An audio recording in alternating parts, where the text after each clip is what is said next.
Mos më ktheni në Shqipëri. Azilkërkuesi vogël jeton me ankthin e dëbimit. Afro 60.000 shqiptar kërkuan azil në Gjermani në vitet 2014-2015. Shumë familje me fëmijë në moshë shkolle.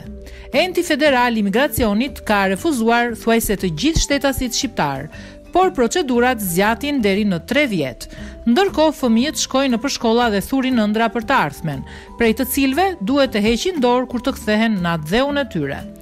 Evjo është një nga shqiptarët e vegjël që rinë me ankthin e dëbimit nga Gjermania, pasi familjes së tij 2 vite më parë i është refuzuar azili.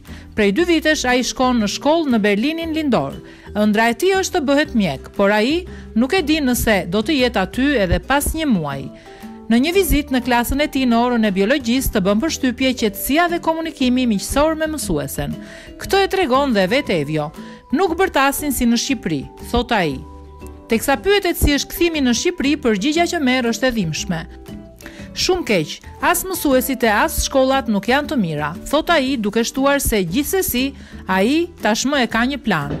Kur të bëhet 18 vjeç do të vi këtu që të vazhdojë studimet.